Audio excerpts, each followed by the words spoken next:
Ripartiamo finalmente con grande sforzo ma anche grande convinzione. L'ottimismo non manca.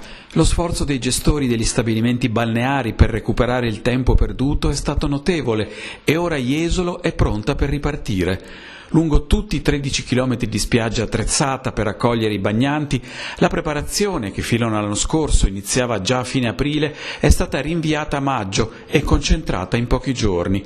Si è anzitutto tenuto conto della distanza di sicurezza da rispettare tra un ombrellone e l'altro, indicata nelle linee guida stabilite dalla Regione Veneto.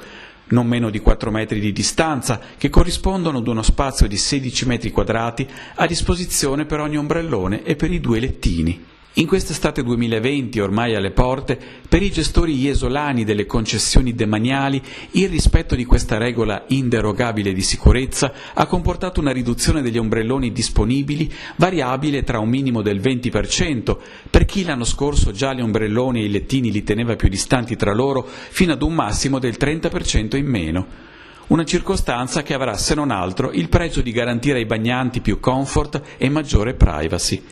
Quest'anno gli stabilimenti balneari di Jesolo offrono anche una serie di servizi aggiuntivi per garantire il distanziamento sociale e la sicurezza sanitaria, quali bagni autopulenti, i bracciali per l'apertura delle cassaforti, le casse attrezzate per i pagamenti, oltre alla possibilità di prenotazione online. Quest'estate, infatti, la prenotazione del lettino, pur non essendo obbligatoria, è caldamente consigliata ai clienti. Le aspettative dei gestori jesolani sono alte, nella convinzione di aver saputo accettare e vincere la sfida rappresentata dai cambiamenti imposti dalla pandemia da Covid-19.